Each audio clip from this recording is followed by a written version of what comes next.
Hello, mental growth community. Today is our special podcast. It's called Navigating Leadership as Women. And as a special guest, I invited Tirzah Elese. She is a professional business leader, educational expert, coach, and she created amazing and very special program. It's called CEO for Female Empowerment. Amazing. Yes. So welcome, Tirzah. Maybe you can tell a bit more about what are you doing and how are you connected to our topic today about the female leadership? I've been working in the education sector most of my life and enabling teachers to lead their classrooms in the way that the brain learns. That led me to supporting leaders in understanding the way that people learn and engage. And then that led me to open a company, and my company lured women of entrepreneur status and women who are powerful business people to come together to vibe and to grow and to enhance themselves. But what I found is many fail to actually have empowerment to lead aspects of their own life. And so I took my understanding of neuroscience and embedded it into a course to help people to rewire their unconscious mind, which I've been doing in education for years, in order to lead their best lives. So it's all about leadership. It's underpinned by leadership. But at the moment, focusing on both young people in leadership and women in leadership. And if we talk about leadership, could you make your vision? What is it? What it truly means, leadership? How can you define it? I'm actually going to define it in probably one of the most, what's the word I'm looking for? Something that actually is maybe a bit controversial, which says that the best leader in the world is the one that works themselves out of a job. And to me, that just says everything, because leaders are supposed to be the ones that empower others and make them thrive and make them shine.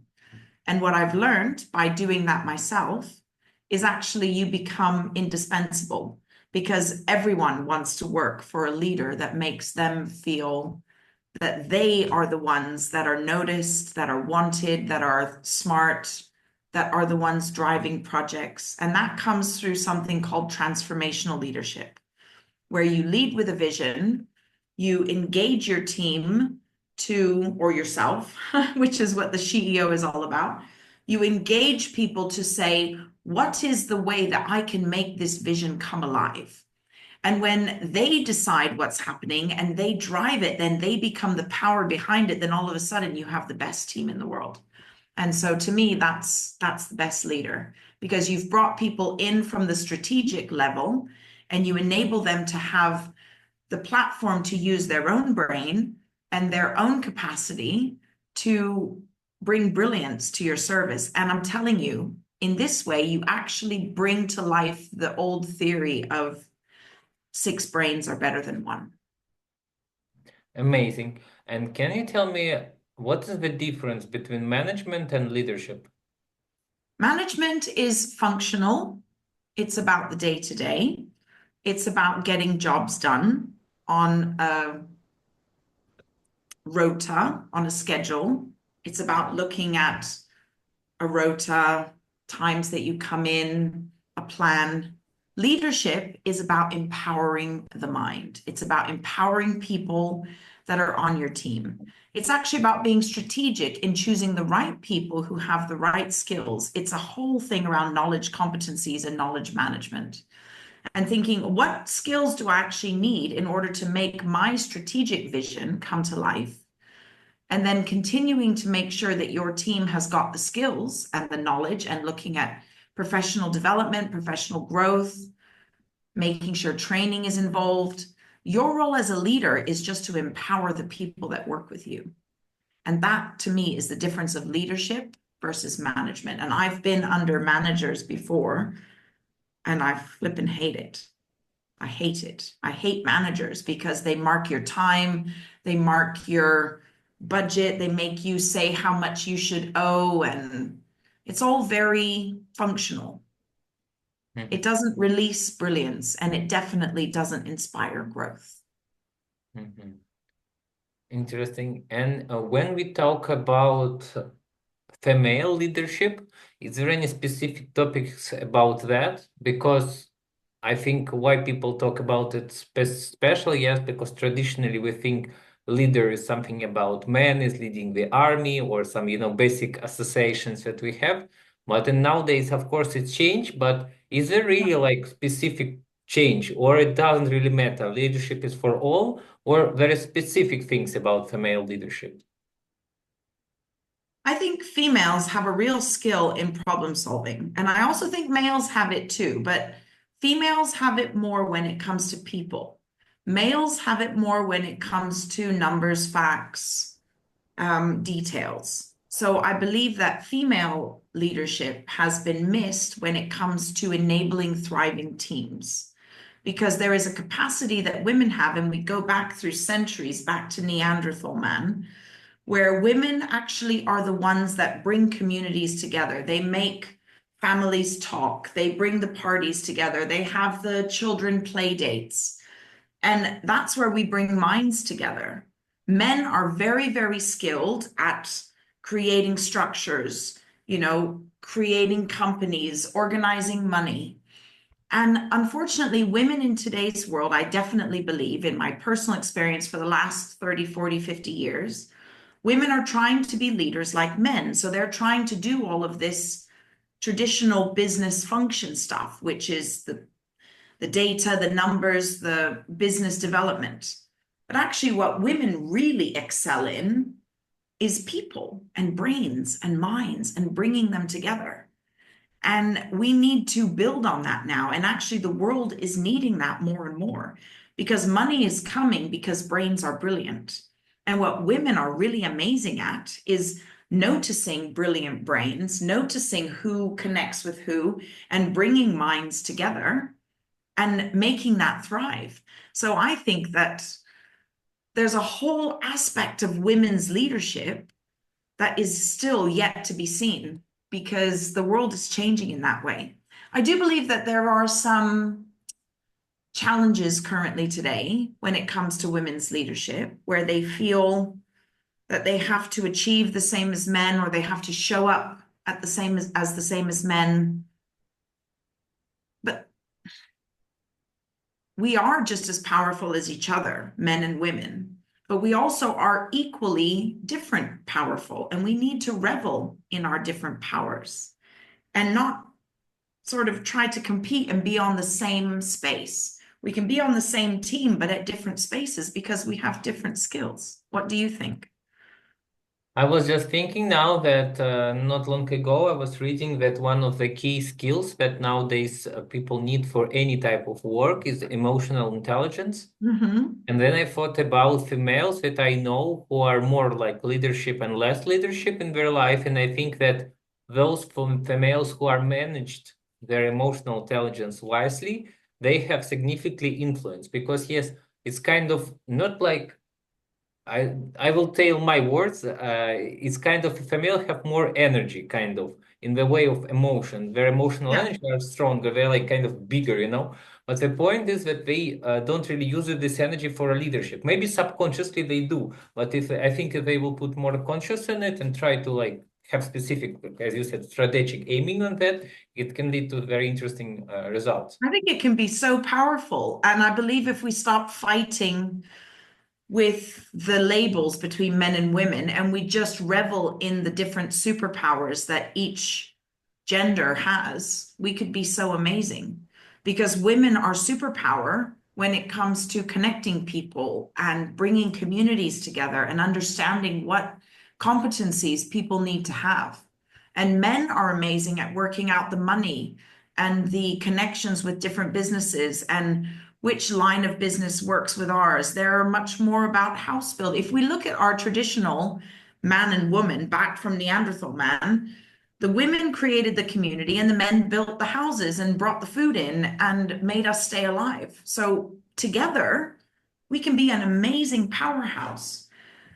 And I believe that women have so much more to give than they let themselves give because it's not traditionally needed in the leadership structure in regard to what we have to give, which is the softer skills and the emotional skills and the emotional intelligence, as you said, the physiological intelligence, the self-efficacies that we can enable people to understand about themselves. You are so good at that. I can see your skill coming out beautifully in this particular role of the work. And I believe if we allow women to grow in companies and become the CEOs, it's going to bring out such a beautiful element of companies that has been held back under policies, under job descriptions, things people feel they have to do in order to meet this job, when actually they could fly so much bigger if we allowed their brains to be part of their day to day. You know, we need to hear from you. We need to know what you have to bring. This is the strategic vision. This is where we want to go. Where's your brain going to come up with an idea and bring your own individual brilliance to my company so that it can fly and be brilliant?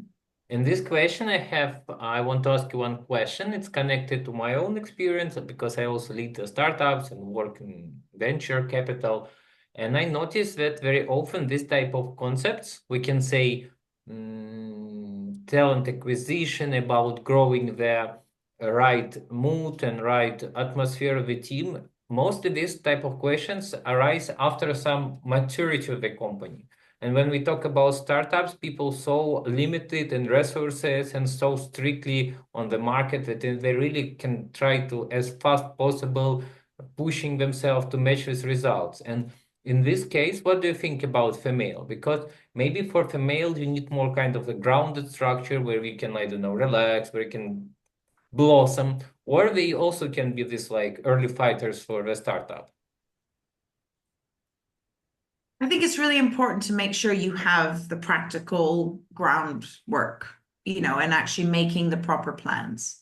And I'm not trying to say that females are only up here in the visionary level and seeing the bigger picture, because females are also very good at day-to-day planning. I mean, we make sure our kids get to school every day and that we have the right food and we make the right resources in for the party. Like, we're very good at planning stuff.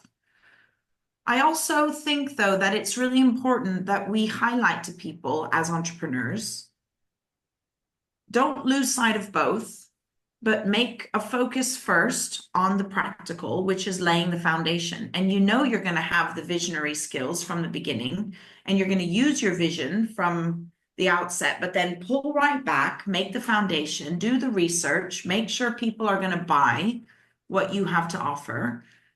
You know, focus on your clientele, but all the while, don't lose sight of the beauty of your skill, which is connecting and collaborating and connecting with investors, locals, you know, your clients, their children. Bring it all together, because that's what makes you a person in the community and a person in your space that you're trying to make business.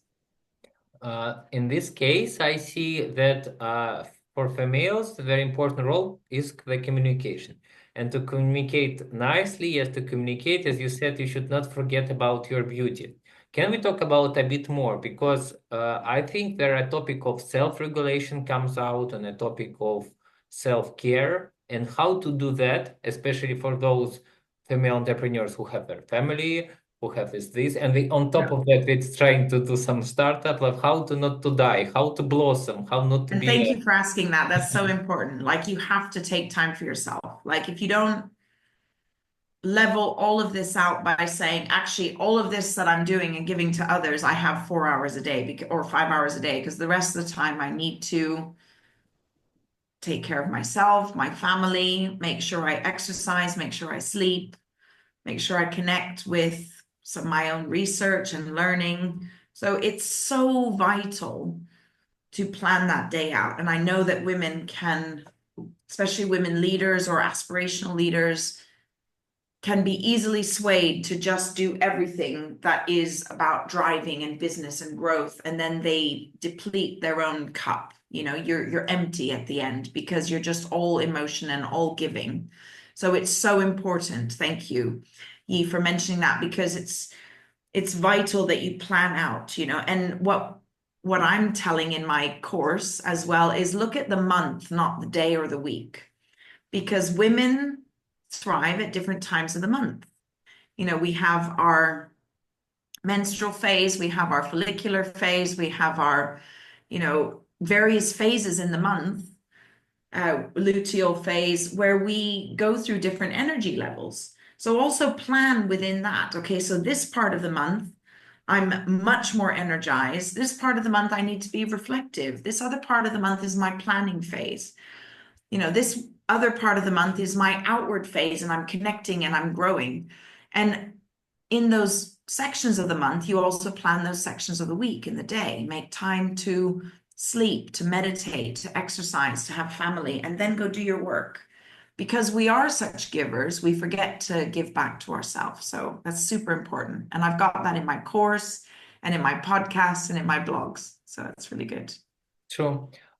For me, this is also a really deep topic, because nowadays we have this kind of basic project management skills which tell you make a calendar, make your routine, yes, and when you have some slots, you use it for your networking or something. But sometimes you're right, because it is nice when you see this calendar, but how this calendar connected to your window, yes, what to the outside world. Maybe it's time to go to have a fresh air. Don't do it non-stop calling right now. It doesn't matter if you do this call in the evening. Go to the sun, yes, go to the I don't know, sea, yes, or river, whatever, yes.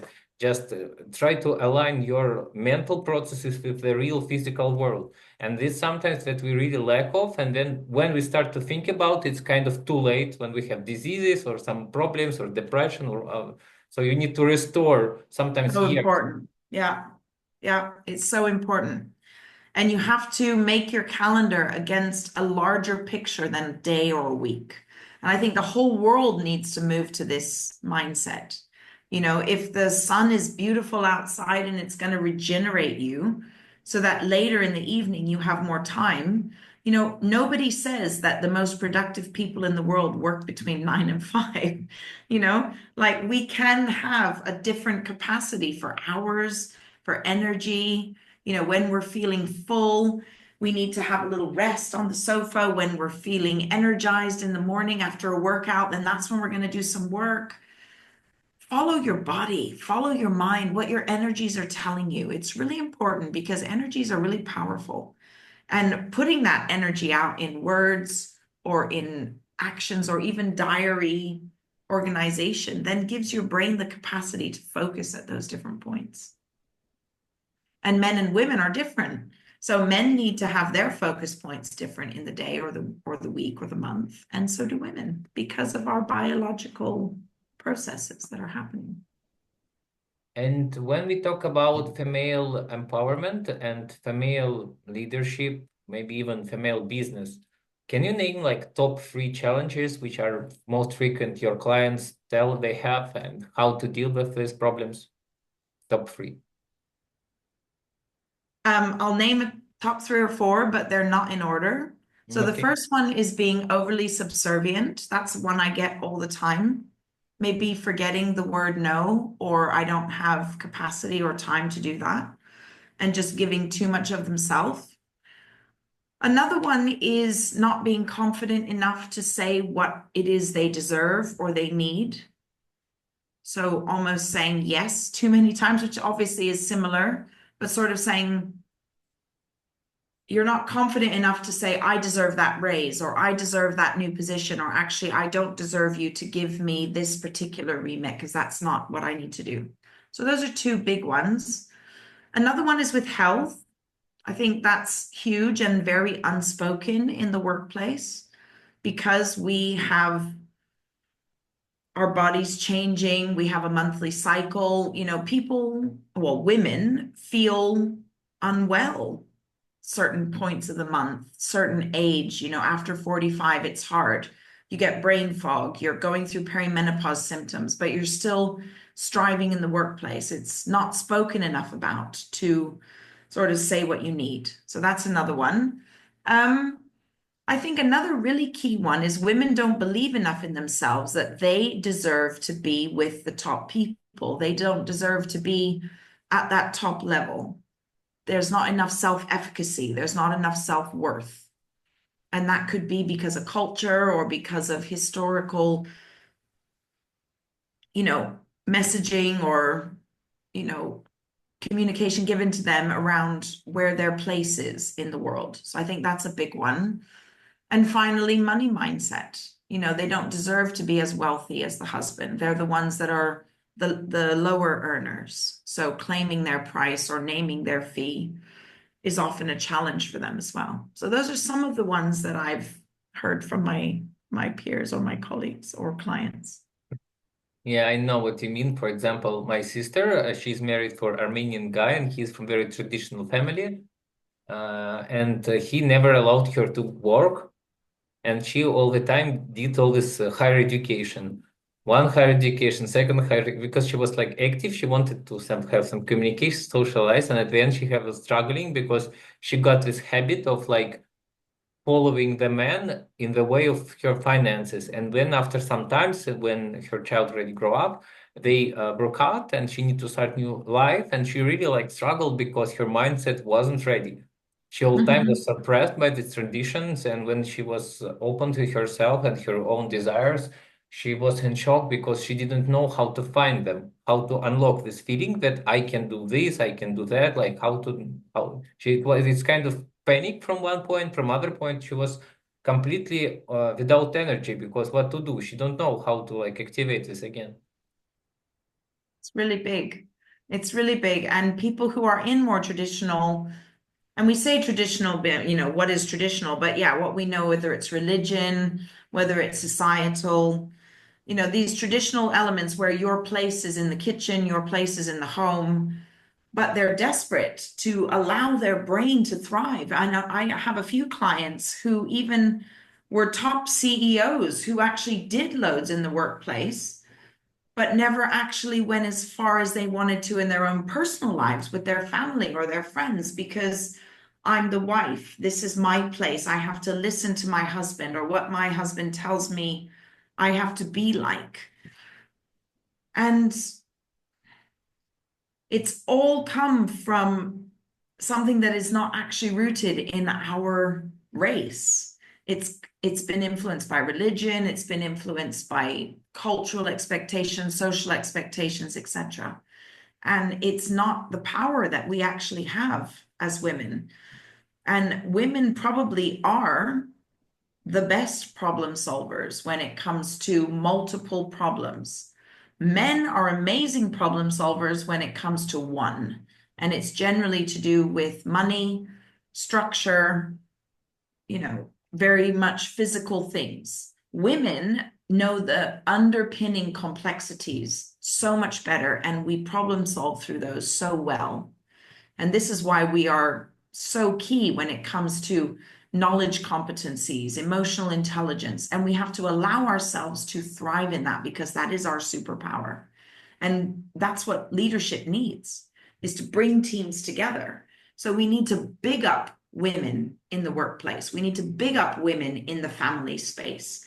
We need to big up women in the social space when it comes to bringing people together and having someone in the nucleus that allows them to thrive, because that is our superpower. And companies need that in today's world.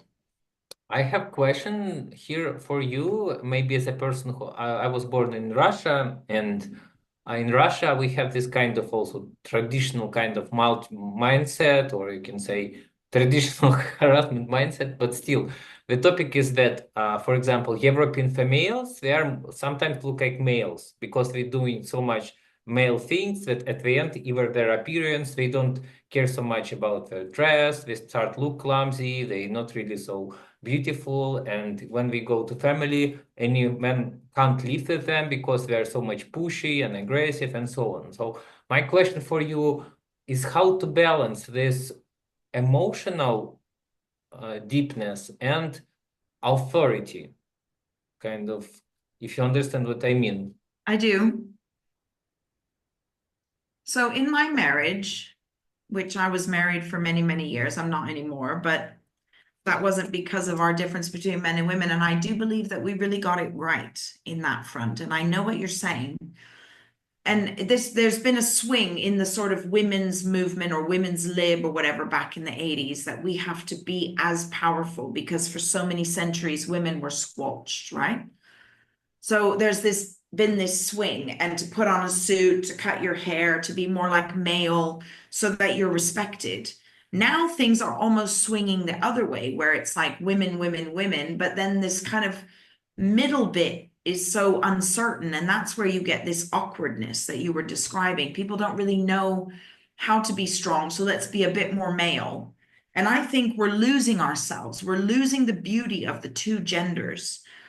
The two genders are so strong in their own right, and they're so perfect in their own right. Nature is perfect in what it creates. That's why we still have fruits and vegetables to eat. That's why we still have the ocean and oxygen, because it's male, female everywhere. But the human race is butchering the male, female in such a huge way. And women need to actually just remember their superpowers, respect the male superpowers, and then thrive in those and let each gender thrive in them. Don't try to be like a man. Be the amazing superhero woman that you are. You know, like I keep using the word superhero, and I don't want to dumbify it down like Disney or anything, but we are superheroes in ourselves. You have amazing qualities as a man, and you should never dumb them down to try to be more like a female. Nor should a female like me, I think I have superpowers as a woman that I should never dumb down to try to be more like you. And if we do that together, then the world will be balanced again in regard to our human race, because we won't have these. But it's really sad. It's really unfortunate because women have been forced, due to the oppression of women, etc., to try to be more like men so that they could be respected in the workplace or get the right pay or get the right respect or get the right seat at the table. So the world needs to respect the seat at the table that is only required by a woman, because those are the skills that we need, which comes down to knowledge competencies. What competencies do you need in the workplace? What do you need to see in regard to skills? I need these skills that I'm going to generally get from a man, and I need these skills I'm going to get from a woman. And many skills we'll both have and we'll both share, and we can overlap on those. But I always want to remain in myself, even though I believe I have a lot of qualities that men have, and I'm strong in those. Just like I see a lot of qualities in my male colleagues that I have, and those are shared. But I'm going to walk in as a beautiful, powerful woman as best as I can be. Just like I hope that the men who come into my workplace are as beautiful and powerful and handsome and strong as they should be. So we need to allow those two genders to really bounce off each other, because that's where we're going to see real excellence continuing to grow. And that's where we did see it in the past. You know, we saw that in the past. That's why our world is today what it is, because men and women work together. And then the 80s kind of hit, and all of a sudden there's this whole women can be better, which it should have been. You know, we needed to make it level. But now level. But now, unfortunately, it's gone a bit like this, you know, and it needs to level back out again so that we both see good in each other. Am I making sense? Yeah. I just thinking, coming back to our topic of leadership. So what I hear now, that we understand that leadership is not really like a man topic. Yeah? So sometimes we associate leadership as something about man who is leading, but in real life it's different type of leadership. Yeah, each of person can be leader, just different way. And if we talk about females, they're like community leaders. Yes, they like governing the circles kind of. And if we talk about men, he's like more like showing the way, yes, or more helping the specific function.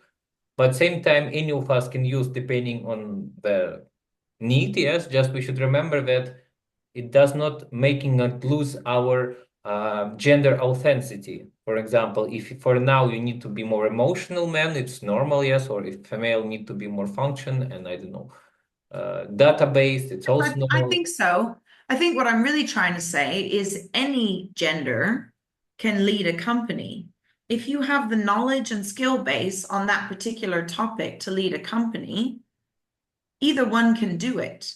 But just remember that the essence you're going to get out of the different genders will be slightly different. So the man may lead more when it comes to data and problem solving and growth development, whereas the woman might have greater strengths with personnel growth and stakeholder development and customer satisfaction. And that's where we need to understand that both genders will bring different expertise. Am I making sense? Yes, yes, yes. Yeah. You're making So sense. I don't think that one gender is more qualified to lead a company. I believe that both equally can. You know, women and men are powerful. Sometimes men are more powerful in some things, and sometimes women are more powerful in other things. But equally, they could be leaders, but they will bring different things to the table, and that should be reveled in. You know, we don't have to, as women leaders, try to be like men. And I think later down the line, men should not try to be like women. We should revel in the difference that we are, because we bring so much excellence in the things that we're good at. So what I think that we come now to interesting conclusion that maybe it's not really about the question of these limits or these stigmas are not really about the leadership. It's more about some cultural backgrounds and the limitations that was in our culture. So if we want to feel this equity, yes, and this quality of communication between genders, between your own team or between even companies and partners, we should remember that this association sometimes is not really based on reality, because in reality, leadership is about everyone. And what is not in reality is kind of this superstitious, cultural-based thing that if you will become leader, it means you become man. Like what? Have you seen every man a great leader? No. Yes, or like, so it's not really Exactly. connected And to there's the some reality. people that are leaders and some people that are not, but there's not more women or more men. Unfortunately, more men have been named as leaders or revered as leaders, but that's who writes the history books, right? So some of the strongest leadership traits actually are in female traits, in fact. When you look at actually the core of leadership is people. You are leading people. And generally, men, I'm not saying maybe this is stretching it a little, but generally, men don't often care too much about other people other than their few friends. You know, they want to live their little life and have their friends because they're very functional individuals. They're, you know, this is what I need, this is what I've provided, this is what I create, this is what I do to make my life function. Whereas women are social creatures, and women reach out and they understand others and they bring other people in. And essentially, that's what leadership is, right? And really effective leadership. Effective leadership is where everyone is going on the journey with you. So I think whether it's male or female, it's about the skill. It's about what we need. And I just believe in, specifically for women, they need to understand that their skills are actually superpowers in the business leadership world. And that is what the world needs. That is what leadership needs, is their skills around bringing people together and communication together. But I'm not dissing men either, because men can do it too, but you just have to understand that there's a different way that they go about it. True. And especially nowadays, maybe leadership is something that humanity really needs, because there are a lot Yeah. of different problems, especially if we talk about healthcare market, which is mostly our Mhm. community about different health topics. Yes, and there are plenty of problems connected to world life-saving processes. And nowadays, a lot of people from healthcare, it is even my experience, there can be a doctor and he is afraid to do this leadership, and both a male and female. And it's nice when people have enough power, yes, to go to this leadership and start changing themselves. But for example, if maybe one of these doctors of, I don't know, tech professionals is only dreaming to become a leader, can you recommend something? What can be first steps? What can I do to become a leader? Like step one, step two, step three, some, I don't know. Easy first steps. Okay, so to become a leader, first you need to know what your vision is to lead. So, leadership can be whether you have a boss position or not. So you need to define what leadership means to you. So what is it you want to lead? And then you need to, next step, understand how to articulate that vision. So how do you say it? Because to lead means people need to listen to you, right? I think the next step is empathy, which is huge. And I know that sounds a bit weird, but empathy, understanding what other people value and what it is that they might need so that you can modify the way you communicate. Because being a leader is all about having people go with you, right, on the journey. Whether you're head of a company, whether you're an entrepreneur, whether you're trying to make a revolution, you've got to get people to join the journey with you. And then it's about finding your tribe. So getting people who are going to be with you on the journey. And then after that, it's about empowerment. So once you've done those first steps, so you've got your vision, you articulate your vision, you find your tribe and you get them going with you. And then it's about stepping back and empowering, letting them feel that they are the ones with you. And leadership is really about starting a movement, right? And starting a movement takes humility and it takes empathy and it takes respect. You have to respect someone else. Those people who might be interested in you or what you're doing or what you're trying to lead might be from a different culture. They might be slightly having a different opinion to you. So you have to shut up and respect where they're coming from. And then let them slightly change your mindset or influence you or enhance your vision so that then you get a bigger tribe and you learn from each other and you get a crew and a group. There's an amazing video which I can share with you. It's called Leadership Lessons from a Naked Dancing Guy or a Shirtless Dancing Guy. And it's wonderful. It's this guy who gets up in the middle of the field and starts dancing to some random music. And he's doing it and everyone's looking at him like he's a freak. But then he gets one other guy who comes up and starts dancing with him. And all of a sudden he's bringing him in and enabling him to dance with him. And they're doing the crazy dance moves together. And then other people see, oh, that's cool. I'll join. Oh, and then maybe I'll join. And pretty soon there's 60 people up there. And then if you're not part of it, then you're the weird one and the odd one out. So but after that, it's not about the leader anymore. It's about the group. It's about everybody coming together, which is why I said at the beginning, the best leaders are the ones that work themselves out of a job. Because now it's not about him anymore. It's about the whole group. You've created this people coming together, all dancing on the hill, and you started it. You got the movement going. But actually, through humility, allowing someone else to come in and dance with you, through empathy, understanding how they move, how they jive, and then respect and enabling him to come into your space, then other people feel that and they want to be part of it and they want to join it. And then before you know it, you have 200 people dancing on the hill. And that's where you got a leader. So important. Also, guys, the next one is the second one. what? The important guide, second one, your co-founder is also an important. Yes. And in fact, your co-founder is almost more the main leader than you. Like he's the more influential one because he's the one that says to everybody else, this is something to follow. So you need to rely on him even more. You need to have him as your best mate. And that's where empathy and respect come in. You can't be the dictator anymore. You can't be egotistical and say, no, this is only me. I'm the big boss. And when I had my teams and I was a leader, manager of huge services, I used to get feedback where they would say to me, we've never been on a team before where we felt so included and respected and part of the management. And I said, well, that's why I hired you, because you have knowledge and skills that I don't have.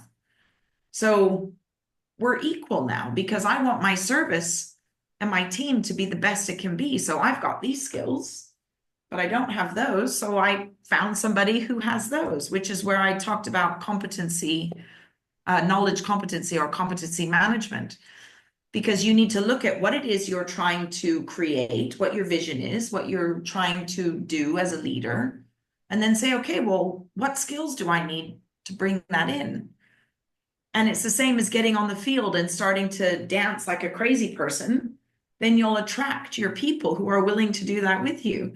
And then you say, actually, you're a better break dancer and I'm a better waltz dancer. And together we make a whole dance troupe. You know what I'm saying? So this is where I think the best leadership skills are. Nice. Thank you so much. Just for last question, maybe you can say something to our female audience about leadership, just small advice or wishes just to the end of our podcast. I think my special message to women is don't lean into one of your skills, which is subservience.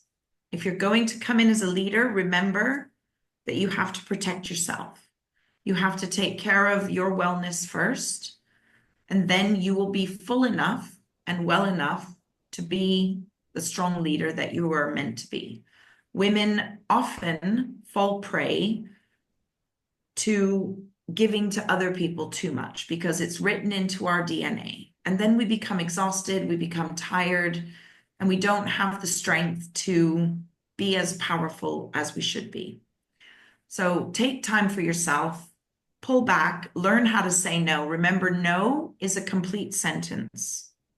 That's the biggest message I will leave you with. And then reflect. Always go back and reflect on your vision. What is it that I'm trying to achieve?